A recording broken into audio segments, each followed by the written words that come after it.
പണിയുടെ പെരുന്നാളായിരിക്കും. ഞാൻ ചുമ്മാ പറയുന്നതായിട്ട് കൂട്ടണ്ട, എല്ലാവരും ഇപ്പോൾ ഓട്ടോമാറ്റിക്കിലോട്ട് മാറുകയാണ്. പക്ഷേ ഈ ഓട്ടോമാറ്റിക് മാറിയിട്ട് ഇത് നമുക്കൊരു കുരിശായിട്ട് തല ഇരിക്കുകയാണെങ്കിൽ അതൊരു പണിയായിരിക്കും. അതുകൊണ്ട് ഏറ്റവും നല്ലൊരു കാര്യം എന്ന് പറഞ്ഞാൽ, ചിലരുണ്ട് വാഹനം എടുത്തു കഴിഞ്ഞാൽ ചിലപ്പോൾ ഒരു ലൈഫ് ടൈം ആയിരിക്കും, ഒരു 10 വർഷത്തേക്ക് പിന്നെ മാറി ചിന്തിക്കത്തില്ല. അങ്ങനെയുള്ളവർ ഇത് പിന്നെ റിപ്പയർ ചെയ്ത് പോകാതിരിക്കാൻ വേണ്ടിയാണ് ഞാൻ ഈ പറഞ്ഞ കാര്യങ്ങളൊക്കെ വ്യക്തമായിട്ട് നിങ്ങൾ ശ്രദ്ധിക്കണമെന്ന് പറഞ്ഞത്. നിങ്ങളൊരു സെക്കൻഡ് ഹാൻഡ് ഓട്ടോമാറ്റിക് വാഹനം എടുക്കാൻ നോക്കുന്നുണ്ടെങ്കിൽ ഉറപ്പായിട്ടും ഞാൻ ഈ പറയുന്ന കാര്യങ്ങൾ ശ്രദ്ധിച്ചോണം. കാരണം ഒരു മാനുവൽ സെക്കൻഡ് ഹാൻഡ് വാഹനം എടുക്കുന്നത് പോലെയല്ല ഒരു ഓട്ടോമാറ്റിക്. അത് കുറച്ച് പ്രശ്നമുള്ള ഒരു കാര്യമാണ്. അതായത് നിങ്ങളൊരു ഓട്ടോമാറ്റിക് വാഹനം നോക്കുന്നുണ്ടെങ്കിൽ ഞാൻ ഈ പറഞ്ഞ പോയിന്റ്സ് എല്ലാം ചെക്ക് ചെയ്തതിന് ശേഷം മാത്രം ഒരു ഓട്ടോമാറ്റിക് വാഹനം എടുക്കുക. അപ്പോൾ നമ്മൾ ഇന്ന് ഡീറ്റെയിൽ ആയിട്ട് പറയാൻ പോകുന്ന ഒരു സെക്കൻഡ് ഹാൻഡ് വാഹനം എടുക്കാൻ പോകുന്നതിന് മുമ്പ്, പ്രത്യേകിച്ച് ഓട്ടോമാറ്റിക് വാഹനം എടുക്കാൻ പോകുന്നതിന് മുമ്പ് എന്തൊക്കെ കാര്യങ്ങൾ ചെക്ക് ചെയ്യണം എന്നുള്ളതാണ്. ഹായ്, നമസ്കാരം. ഞാൻ രാകേഷ് എം ജി ടിപ്സിലേക്ക് എല്ലാവർക്കും സ്വാഗതം. ഓക്കെ, അപ്പം നമുക്ക് സ്റ്റാർട്ട് ചെയ്യാം. ആദ്യത്തെ പോയിന്റ്, നമ്മളൊരു ഓട്ടോമാറ്റിക് വാഹനം എടുക്കാൻ പ്ലാൻ ചെയ്യുന്ന സമയത്ത് നമ്മൾ ബഡ്ജറ്റ്, അതൊരു മെയിൻ കാര്യം തന്നെയാണ്. കാരണം നമ്മൾ എപ്പോഴും ബഡ്ജറ്റ് നോക്കിയായിരിക്കും എടുക്കുന്നത്. ചിലർക്ക് ബഡ്ജറ്റ് ഒരു പ്രശ്നമായിരിക്കത്തില്ല, പക്ഷെ നല്ല വാഹനം വേണം.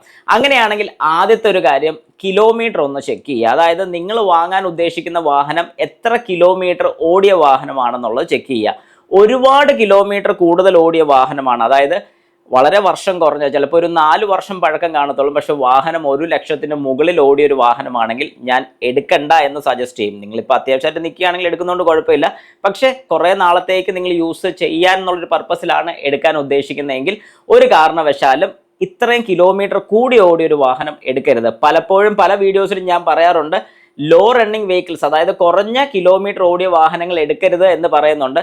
പക്ഷേ കൂടുതൽ കിലോമീറ്റർ ഓടിയ വാഹനം, അതായത് പ്രത്യേകിച്ച് ചെറിയ കാലം കൊണ്ട് ഒരുപാട് കിലോമീറ്റർ ഓടിയ ഒരു വാഹനം എടുക്കരുത്. കാരണം നിങ്ങൾക്ക് അത്രയും റണ്ണിങ് ഇല്ലെന്നുണ്ടെങ്കിൽ ഏറ്റവും വലിയൊരു പ്രശ്നമാണ്. കാരണം കംപ്ലൈൻറ്റ്സ് കൊണ്ട് എന്നും അതിൻ്റെ പുറകെ നടക്കേണ്ടി വരും. ഒന്നാമത്തെ കാര്യം. രണ്ടാമത്തെ കാര്യം, നിങ്ങൾ ഒരു ഓട്ടോമാറ്റിക് വാഹനം എടുക്കുന്ന സമയത്ത് ഏത് ഓട്ടോമാറ്റിക് വേണമെന്നുള്ളൊരു തീരുമാനത്തിലെത്തണം. നമുക്ക് ഓട്ടോമാറ്റിക് ഇഷ്ടം പോലെ വേരിയൻസ് ഉണ്ട്. പണ്ടൊക്കെ ഒരു ടോർക്ക് കൺവേർട്ടർ മാത്രമേ ഉള്ളായിരുന്നു. ഇപ്പം ടോർക്ക് കൺവേർട്ടർ ഉണ്ട്, CVT ഉണ്ട്, IMT ഉണ്ട്, AMT ഉണ്ട്, DCT ഉണ്ട്. അങ്ങനെ ഒരുപാട് വേരിയൻസ് ഉണ്ട്. ഇതിൽ ടോർക്ക് കൺവേർട്ടർ നമുക്ക് വലിയ പ്രശ്നമില്ല, അതായത് കംപ്ലൈൻറ്റ്സ് കുറച്ചുകൂടെ കുറവാണെന്ന് തന്നെ പറയാം. ടോർക്ക് കൺവേർട്ടറും CVT അത്രയും കുറവാണെന്ന് ഞാൻ പറയുന്നില്ല, എന്നാലും കമ്പാരിറ്റീവ്ലി CVTയും കുറച്ച് കുറവാണ്. ടോർക്ക് കൺവേർട്ടറും CVTയും വലിയ കംപ്ലൈൻറ്റ്സ് വരത്തില്ല. പക്ഷേ കംപ്ലൈൻറ്റ് വരില്ല എന്നല്ല ഞാൻ പറഞ്ഞ, കംപ്ലൈൻറ്റ്സ് വരും. ഓയിൽ ലീക്കോ അണ്ടർബോഡി ഹിറ്റോ കാര്യങ്ങളൊക്കെ ഉണ്ടായിട്ടുണ്ടെങ്കിൽ ഉറപ്പായിട്ടും ഇതിന് കംപ്ലൈൻറ്റ്സ് വരും. പിന്നെ നമ്മൾ ശ്രദ്ധിക്കേണ്ട ഒരു കാര്യം കൂടി ഞാൻ പറഞ്ഞുതരാം. ആദ്യം ഒരു സെക്കൻഡ് ഹാൻഡ് വാഹനം എടുക്കുമ്പോൾ നമ്മൾ നോക്കും വില കുറച്ച് കിട്ടുന്നുണ്ടല്ലോ. ഈ ഓട്ടോമാറ്റിക് കംപ്ലൈൻറ്റ് വന്നാൽ, അതായത് ഓട്ടോമാറ്റിക് ഗിയർ ബോക്സ് കംപ്ലൈൻറ്റ് വന്നിട്ടുണ്ടെങ്കിൽ അത് പണി ചെയ്യാൻ വേണ്ടിയിട്ട് നല്ലൊരു എമൗണ്ട് വരും. ഒരു 90% ഓട്ടോമാറ്റിക് ഗിയർ ബോക്സ് റിപ്പയർ ചെയ്യാൻ സാധിക്കത്തില്ല, റീപ്ലേസ് ചെയ്യേണ്ടി വരും. ചിലപ്പോൾ നമ്മൾ ആ വാഹനം വാങ്ങുന്ന ചിലപ്പോൾ ഒരു 5 ലക്ഷം രൂപയായിരിക്കും. ഈ വാഹനത്തിൻ്റെ ഓട്ടോമാറ്റിക് ഗിയർ ബോക്സ് കംപ്ലൈൻ്റ് ആയി ഗിയർ ബോക്സ് യൂണിറ്റ് മാത്രം 4.5 ലക്ഷം രൂപ മുടക്കേണ്ടി വരും മാറണമെങ്കിൽ. കണ്ണ് തള്ളിയില്ലേ, ഒരു കാര്യമില്ല. നമുക്ക് അവിടെ ഒരു നഷ്ടക്കളിയാണ് ഉണ്ടാകുന്നത്. അതുപോലെ തന്നെ നമുക്കൊരു AMT നോക്കുകയാണെങ്കിൽ, AMT ശരിക്കും പറഞ്ഞാൽ ഒരു budget friendly automated manual transmission, അതായത് ഒരു ഓട്ടോമാറ്റിക് വാഹനം എന്ന് തന്നെ പറയാം. ഒരു സാധാരണ ബഡ്ജറ്റ് ഫാമിലി അല്ലെങ്കിൽ ഒരു ബഡ്ജറ്റ് ആയിട്ടുള്ളൊരു ഓട്ടോമാറ്റിക് നോക്കുകയാണെങ്കിൽ നിങ്ങൾക്ക് ധൈര്യമായിട്ട് ഒരു AMT അല്ലെങ്കിൽ ഒരു IMT എത്ര ഞാൻ പുഷ് ചെയ്ത് പറയത്തില്ല, AMT തന്നെയാണ് ഏറ്റവും നല്ല. IMT കംപ്ലൈൻറ്റ്സ് കുറച്ചുകൂടെ കൂടുതൽ സാധ്യതയുള്ളതാണ്. അപ്പോൾ നിങ്ങൾക്ക് ഒരു IMT നോക്കാം, അങ്ങനെയാകുമ്പോൾ നിങ്ങൾക്ക് ഒരു AMT നോക്കാം. AMTയുടെ കുഴപ്പങ്ങൾ എന്തൊക്കെയാണെന്നും കൂടെ ഞാൻ പറഞ്ഞുതരാം. ഒരു AMT എടുക്കുന്ന സമയത്ത് അത്യാവശ്യം നിങ്ങൾക്ക് ഡ്രൈവ് ഉണ്ടെങ്കിൽ ഒരു കുഴപ്പവും വരില്ല. ഇനി ഡ്രൈവ് കുറവുള്ളൊരു വ്യക്തിയാണെന്നുണ്ടെങ്കിൽ ഈ ഒരു യൂണിറ്റ് വർക്ക് ചെയ്യാതിരിക്കുന്നുള്ളതുകൊണ്ട് ഒരുപാട് പ്രശ്നങ്ങൾ ആ യൂണിറ്റ് നമുക്ക് സമ്മാനിക്കുന്നുണ്ട്. എന്തൊക്കെയാണെന്ന് ചോദിച്ചു കഴിഞ്ഞാൽ, ഇതിനകത്തൊരു മോട്ടർ അസംബ്ലി വരുന്നുണ്ട്. നമുക്ക് ഇതിനകത്തൊരു ഹൈഡ്രോളിക് യൂണിറ്റിൻ്റെ പ്രഷറൈസ് ചെയ്യാൻ വേണ്ടി വരുന്നൊരു ഹൈഡ്രോളിക് മോട്ടർ സ്റ്റക്ക് ആവാനുള്ള ചാൻസസ് ഉണ്ട്. പിന്നെ ഇതിനകത്ത് ഒരു ട്രാൻസ്മിഷൻ മൊഡ്യൂൾ ഉണ്ട്, TCM എന്ന് പറയും, ട്രാൻസ്മിഷൻ കൺട്രോൾ മൊഡ്യൂൾ. ഈ TCM ഇലക്ട്രോണിക് ബോർഡും കാര്യങ്ങളൊക്കെ വരുന്നതാണ്. അതിന് എന്തെങ്കിലും കംപ്ലൈൻറ്റ്സ് വരികയാണെങ്കിൽ, പ്രത്യേകിച്ച് ഈ വാഹനം വെറുതെ ഇരിക്കുകയാണെന്നുണ്ടെങ്കിൽ, അതായത് ഓടാതെ വെറുതെ നമ്മൾ കൊണ്ടുപോയി കാർ പോർച്ചിൽ വെറുതെ ഇട്ടിരിക്കുകയൊക്കെയാണ്, ഒരു 2 മാസമൊക്കെ കൂടുമ്പോഴേ ഈ വാഹനം എടുക്കത്തുള്ളൂ. ഇങ്ങനെയൊക്കെയുള്ള കണ്ടീഷൻസിലാണ് കംപ്ലൈൻറ്റ്സ് കൂടുതൽ വരുന്നത്.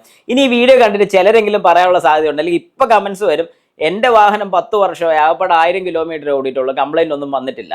വരാത്തത് നല്ല കാര്യം, വരണമെന്നും ഞാൻ പറയത്തില്ല. പക്ഷേ അങ്ങനെ വരാതിരിക്കുന്നുണ്ടെങ്കിൽ അത് 100-ൽ ഒരാൾക്ക് മാത്രം, അല്ലെങ്കിൽ ഒരു 1000 പേരിലെടുത്താൽ ഒരാൾക്ക് മാത്രം ചിലപ്പോൾ അങ്ങനെ ഒരു ഭാഗ്യം കിട്ടത്തുള്ളൂ.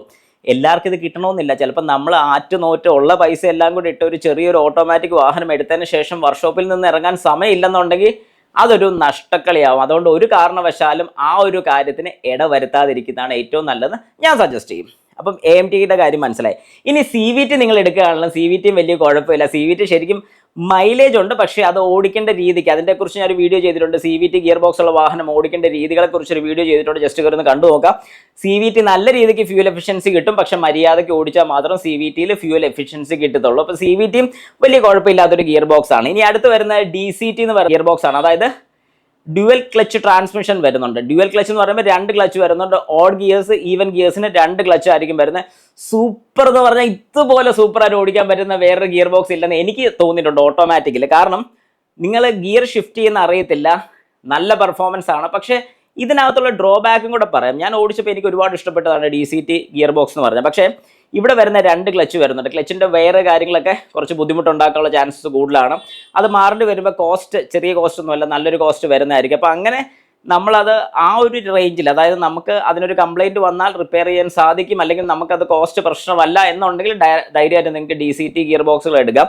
അല്ലെങ്കിൽ ഞാൻ പറഞ്ഞ AMT എന്നൊക്കെ പറയുമ്പോൾ ചെറിയ ചെറിയ പ്രശ്നങ്ങളൊക്കെ മാത്രമേ അതിനകത്ത് വരുന്നുള്ളൂ. നമുക്ക് അഫോർഡ് ചെയ്യാൻ അല്ലെങ്കിൽ ക്ലിയർ ചെയ്തെടുക്കാൻ സാധിക്കുന്നതാണ് AMT എന്നൊക്കെ ഞാൻ സജസ്റ്റ് ചെയ്യും. ബാക്കിയുള്ള ഗിയർ ബോക്സ് എല്ലാം റീപ്ലേസ്മെൻറ്റേ ഉള്ളൂ. DCT ആണെങ്കിൽ ഒരു പ്രശ്നം വന്നാൽ ഓക്കെ, നമുക്ക് റിപ്പയർ ചെയ്യാം, പക്ഷേ അത്രയ്ക്കും കൊണ്ട് ഓക്കെ എന്ന് ഞാൻ പറയത്തില്ല, ചെയ്യാൻ പറ്റുന്നതാണ്. അതങ്ങനെ. അപ്പം നിങ്ങളിത് മേടിക്കാൻ ഉദ്ദേശിച്ചു. പിന്നെ ടോർക്ക് കൺവേർട്ടറിൻ്റെ കാര്യം കൂടെ എടുത്ത് പറഞ്ഞിട്ട്, ടോർക്ക് കൺവേർട്ടറും പ്രശ്നക്കാരനല്ല. കംപ്ലൈൻറ്റ് വരികയാണെങ്കിൽ, ഓയിൽ ലീക്കോ വല്ലതൊക്കെ വരികയാണെങ്കിൽ മാത്രമേ ഉള്ളൂ അവൻ പണിയാകത്തുള്ളൂ. അപ്പോൾ ആ ഒരു കാര്യം കൂടെ നിങ്ങളുടെ മനസ്സിൽ ഉണ്ടായിരിക്കണം. ഇനി 4ാമത്തെ പോയിന്റ്, നിങ്ങളൊരു ഓട്ടോമാറ്റിക് വാഹനം ഏതോ ആയിക്കോട്ടെ അത് ചെന്ന് എടുക്കുന്ന സമയത്ത് ആദ്യം ചെയ്യേണ്ട ഒരു കാര്യം ഒരു ടെസ്റ്റ് ഡ്രൈവ് ആണ്. ടെസ്റ്റ് ഡ്രൈവ് ഉറപ്പായിട്ടും, അതായത് നിങ്ങളിപ്പോൾ ആ വാഹനം വാങ്ങാൻ തീരുമാനിച്ചു, ബോഡിയുടെ സൈഡും എഞ്ചിൻ സൈഡും കാര്യങ്ങളൊക്കെ ഓക്കെ ആണെന്നുള്ള കൺഫേം ആയിട്ടുണ്ടെങ്കിൽ, എഞ്ചിൻ സൈഡൊക്കെ നോക്കുന്നതിനെക്കുറിച്ചൊരു വീഡിയോ ചെയ്തിട്ടുണ്ട്, അതുകൊണ്ടാണ് ഞാൻ ഒന്നുകൂടെ പറയാത്തത്. പക്ഷേ അടുത്തൊരു വീഡിയോ ഞാൻ അതിനെക്കുറിച്ച് കുറച്ചുകൂടെ ഡീറ്റെയിൽ ആയിട്ട് ഞാൻ ചെയ്യുന്നുണ്ട്. ഒന്ന് വെയിറ്റ് ചെയ്യുക, അല്ലെങ്കിൽ ഈ ചാനൽ സബ്സ്ക്രൈബ് ചെയ്തിട്ടേക്കുക. പുതിയ വീഡിയോസ് ഇടുന്ന സമയത്ത് നിങ്ങൾക്ക് ആദ്യം തന്നെ നോട്ടിഫിക്കേഷൻ കിട്ടുന്നതായിരിക്കും. അപ്പോൾ അതുപോലെ തന്നെ നമുക്ക് ഈ പറഞ്ഞ പോലെ ഒരു ടെസ്റ്റ് ഡ്രൈവ് നിങ്ങൾ മസ്റ്റായിട്ടും ചെയ്തിരിക്കണം. ഓട്ടോമാറ്റിക് ഗിയർ ബോക്സ് ഉള്ള വാഹനമാണ് നിങ്ങൾ എടുക്കുന്നതെങ്കിൽ അറ്റ്ലീസ്റ്റ് ഒരു 30 കിലോമീറ്റർ 30 കിലോമീറ്റർ ഞാൻ പറയുന്ന ഓർത്ത് വെച്ചോണം. ഒരു കാരണവശാലും ഒരു കാർ കച്ചവടക്കാരനും ഇതുപോലെ ഒരു 30 കിലോമീറ്റർ ഓടിക്കാൻ തരില്ല എന്ന് പരാതി പറയുകയാണെങ്കിൽ നിങ്ങൾ വാങ്ങണ്ടെന്ന് പറയണം. കാരണം 30 കിലോമീറ്റർ ഞാൻ ഓടാൻ പറഞ്ഞത് വേറെ ഒന്നും കൊണ്ടല്ല. ഈ 30 കിലോമീറ്റർ ഓടിക്കഴിഞ്ഞാൽ എന്തെങ്കിലും പ്രശ്നം ഉണ്ടെങ്കിൽ വളരെ കൃത്യമായിട്ട് അറിയാം. ആകപ്പാടെ 1 കിലോമീറ്റർ അല്ലെങ്കിൽ 2 കിലോമീറ്റർ ഓടിച്ചു കഴിഞ്ഞാൽ ഒരു വാഹനത്തിന്റെ കണ്ടീഷൻ കൃത്യമായിട്ട് അറിയാൻ സാധിക്കില്ല. 30 കിലോമീറ്റർ ഓടിച്ചാലും ഫുൾ അറിയാൻ പറ്റുമെന്നല്ല ഞാൻ പറയുന്നത്. പക്ഷേ നിങ്ങൾക്ക് ആ എഞ്ചിൻ സൈഡ് അറിയാൻ പറ്റും, AC-യുടെ കൂളിംഗ് അറിയാൻ പറ്റും, എന്തെങ്കിലും രീതിക്കുള്ള ജെർക്കിംഗ്, ഇവിടെയാണ് കാര്യം വരുന്നത്. ഓരോ ഗിയേഴ്സ് ചേഞ്ച് ആവുന്ന സമയത്ത്, അഥവാ നിങ്ങളിപ്പോൾ ഒരു CVT ആണ് ഓടിക്കുന്നത്, ടോർക്ക് കൺവേർട്ടർ ഒക്കെ ആണെന്നുണ്ടെങ്കിൽ ഈ വാഹനം സ്പീഡ് കൂടുന്നതിനനുസരിച്ച് എന്തെങ്കിലും ജെർക്കിങ്ങോ കാര്യങ്ങളൊക്കെ ഉണ്ടെങ്കിൽ ഉറപ്പായിട്ടും നോക്കിയേക്കണം. പിന്നെ അണ്ടർ ബോഡി, അതായത് 5ാമത്തെ കാര്യം, അണ്ടർ ബോഡിയിലോട്ട് കയറുന്ന സമയത്ത് എന്തെങ്കിലും ഓയിൽ ലീക്ക് ഉണ്ടോ എന്ന് നോക്കണം. എഞ്ചിൻ സൈഡിൽ നിന്നൊക്കെ ആണെങ്കിൽ പിന്നെ നമുക്ക് ക്ലിയർ ചെയ്യാൻ പറ്റും. എല്ലാം ക്ലിയർ ചെയ്യാന്നല്ല പറഞ്ഞു കേട്ടോ, ചിലതൊക്കെ എഞ്ചിൻ്റെ പ്രശ്നത്തിലോട്ട് വരും. അത് നിങ്ങൾ ശ്രദ്ധിച്ചോണം. ചെക്ക് ചെയ്തതിന് ശേഷം മാത്രമേ അത് എടുക്കാവുള്ളൂ. അപ്പം 4ാമത്തെ പോയിന്റ് ഒന്നുകൂടെ പൂർത്തിയാക്കിയേക്കട്ടെ. നമ്മൾ ഈ വാഹനം ഓടിക്കുന്ന സമയത്ത് എന്തെങ്കിലും രീതിക്കുള്ള ജെർക്കിങ്ങോ കാര്യങ്ങളൊക്കെ കാണിക്കുകയാണെങ്കിൽ ഒന്നെങ്കിലും ഒരു ഷോറൂമിൽ ജസ്റ്റ് ഒന്ന് കയറ്റിയിട്ട് അവരെ കൊണ്ട് ജസ്റ്റ് ഒരു ജനറൽ ചെക്കപ്പ് ചെയ്തേക്കണം. നമുക്ക് മേടിക്കാൻ, ഞാനിപ്പം ഒരു വാഹനം എല്ലാം സെറ്റാണ്, ഇനി വാങ്ങിയാൽ മതി എന്നുള്ളൊരു കണ്ടീഷനാണെങ്കിൽ നമുക്ക് ഈ പറഞ്ഞ കാര്യം അവരോടൊരു 30 കിലോമീറ്റർ ഡ്രൈവ് ആവശ്യപ്പെടാം. അതിനുശേഷം ഷോറൂമിൽ ഒന്ന് കൊണ്ടുപോയിട്ട് ഒരു ജസ്റ്റ് ജനറലായിട്ടൊരു ഇൻസ്പെക്ഷൻ, അതിനൊരു ചെറിയ ചാർജ് കൊടുത്താൽ മതി. അതായത് ജസ്റ്റ് ഒരു സർവീസിൻ്റെ ഒരു 10,000 രൂപയ്ക്കകത്തൊക്കെ തീരാനേ ഉള്ളൂ. അപ്പോൾ അവർ നോക്കിയിട്ട് അതിനകത്ത് വേറെ എന്തെങ്കിലും ഇഷ്യൂസ് ഒക്കെ ഉണ്ടെങ്കിൽ അവരും സപ്പോർട്ട് ചെയ്യുന്നതായിരിക്കും. അതുകൊണ്ട് ഓട്ടോമാറ്റിക് എടുക്കുന്ന സമയത്ത് ഈ പറഞ്ഞൊരു കാര്യം, ഡ്രൈവിൻ്റെ കാര്യം നിങ്ങളുടെ മനസ്സിലുണ്ടായിരിക്കണം.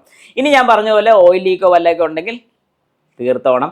അല്ലെങ്കിൽ ഓയിൽ ലീക്ക് തുടങ്ങിയിട്ടുണ്ടെങ്കിൽ ആ ഗിയർ ബോക്സ് എടുക്കാതിരിക്കുന്ന, അല്ലെങ്കിൽ ആ ഒരു വാഹനം എടുക്കാതിരിക്കുന്നല്ല. കാരണം ഓട്ടോമാറ്റിക്കിൻ്റെ ഗിയർ ബോക്സ് ഓയിൽ ലീക്കോ കാര്യങ്ങളൊക്കെ വന്നിട്ടുണ്ടെങ്കിൽ പണിയുടെ പെരുന്നാളായിരിക്കും. ഞാൻ ചുമ്മാ പറയുന്നതായിട്ട് കൂട്ടണ്ട, എല്ലാവരും ഇപ്പോൾ ഓട്ടോമാറ്റിക്കിലോട്ട് മാറുകയാണ്. പക്ഷേ ഈ ഓട്ടോമാറ്റിക് മാറിയിട്ട് ഇത് നമുക്കൊരു കുരിശായിട്ട് തല ഇരിക്കുകയാണെങ്കിൽ അതൊരു പണിയായിരിക്കും. അതുകൊണ്ട് ഏറ്റവും നല്ലൊരു കാര്യം എന്ന് പറഞ്ഞാൽ ചെക്ക് ചെയ്യുക. ഒരു വാഹനം എടുക്കുമ്പോൾ 1 മാസത്തേക്കോ അല്ലെങ്കിൽ 1 വർഷത്തേക്കോ അല്ലെങ്കിൽ 2 വർഷത്തേക്ക് മാത്രം എടുക്കുന്ന ഒരു വാഹനമാണെങ്കിൽ നിങ്ങൾ ഒന്നും നോക്കണ്ട, ജസ്റ്റ് പോയി എടുക്കുക, 2 വർഷം കഴിയുമ്പോൾ മറിക്കുക, അടുത്ത എടുക്കുക, അങ്ങനെയാണെങ്കിൽ കുഴപ്പമില്ല. പക്ഷേ ചിലരുണ്ട് വാഹനം എടുത്തു കഴിഞ്ഞാൽ ചിലപ്പോൾ ഒരു ലൈഫ് ടൈം ആയിരിക്കും, ഒരു 10 വർഷത്തേക്ക് പിന്നെ മാറി ചിന്തിക്കത്തില്ല. അങ്ങനെയുള്ളവർ ഇത് പിന്നെ റിപ്പയർ ചെയ്ത് പോകാതിരിക്കാൻ വേണ്ടിയാണ് ഞാൻ ഈ പറഞ്ഞ കാര്യങ്ങളൊക്കെ വ്യക്തമായിട്ട് നിങ്ങൾ ശ്രദ്ധിക്കണമെന്ന് പറഞ്ഞത്. നിങ്ങൾ യൂസ് ചെയ്യുന്ന ഒരു AMT അഥവാ ഒരു IMT ഒക്കെ ആണെങ്കിൽ, AMT ആണ് മെയിനായിട്ട് ഞാൻ ശ്രദ്ധിക്കാൻ പറയുന്നത്. AMT ആണെന്നുണ്ടെങ്കിൽ ഗിയർ ഷിഫ്റ്റ് ചെയ്യുന്നതിന് സമയത്ത് വേറെ ഒരു പ്രശ്നവും ഇല്ല. അതായത് 1st, 2nd, 3rd, 4th, 5th ഈ 5 ഗിയർ വളരെ കൃത്യമായിട്ട് മാറുന്നുണ്ടോ അല്ലെങ്കിൽ വീഴുന്നുണ്ടോ എന്നുള്ളൊരു കാര്യം നിങ്ങൾ ഉറപ്പിച്ചോണം. കാരണം ഇതിൽ ഏതെങ്കിലും രീതിക്ക് ലാഗ്, അതുകൊണ്ടാണ് ഞാൻ പറഞ്ഞ കുറച്ച് ലോങ് ഓടുന്ന ഓടുന്ന സമയത്ത് ഒരു 30 കിലോമീറ്റർ ഓടി കഴിയുമ്പോഴത്തേക്കും ഏതെങ്കിലും രീതിക്ക് ഗിയർ ഷിഫ്റ്റിങ്ങിന് പാടുണ്ടോ? ഫസ്റ്റ്, സെക്കൻഡ്, തേർഡ്, ഫോർത്ത്, അതുപോലെ തന്നെ ഇത് റിവേഴ്സ് ഓർഡറിലും കൃത്യമായിട്ട് വീഴുന്നുണ്ടോ എന്നുള്ളത്. ഫിഫ്ത്തിൽ നിന്ന് ഫോർത്ത്, ഫോർത്തിൽ നിന്ന് തേർഡ്, തേർഡിൽ നിന്ന് സെക്കൻഡ്, സെക്കൻഡിൽ നിന്ന് ഫസ്റ്റോട്ട് വീഴുന്നുണ്ടോ എന്ന് നോക്കുക. റിവേഴ്സ് എടുക്കുന്ന സമയത്ത് ഒരു ജർക്കിങ്ങോ അല്ലെങ്കിൽ ഭയങ്കര ഒരു ഒച്ചയൊക്കെ വരികയാണെങ്കിൽ ഉറപ്പിച്ചോണം ക്ലച്ച് മാറാറായിട്ടുണ്ട്. നമ്മുടെ വാഹനം കിട്ടിക്കഴിഞ്ഞാൽ ഉടനെ തന്നെ ക്ലച്ച് മാറേണ്ടി വരും. അതൊന്നും ശ്രദ്ധിച്ചോണം. അതിൽ AMT കുറിച്ചുള്ള വീഡിയോക്കകത്ത് ഞാൻ ചെയ്തിട്ടുണ്ട്. ക്ലച്ചിന് കംപ്ലൈന്റ് ഉണ്ടെങ്കിൽ നമുക്ക് റിവേഴ്സ് ഒക്കെ ഇടുമ്പോഴത്തേക്കും എങ്ങനെ അറിയാൻ സാധിക്കും എന്നൊരു വീഡിയോ ചെയ്തിട്ടുണ്ട്. അതും ജസ്റ്റ് ഒന്ന് കണ്ടു നോക്കാം. അപ്പോൾ ഈ പറഞ്ഞ കാര്യങ്ങളൊക്കെ നിങ്ങളുടെ മനസ്സിലുണ്ടായിരിക്കണം. ഇതെല്ലാം കൃത്യമായിട്ട് നോക്കുകയാണെങ്കിൽ നിങ്ങൾക്ക് ധൈര്യമായിട്ടൊരു AMT വാഹനം എടുക്കാൻ സാധിക്കും.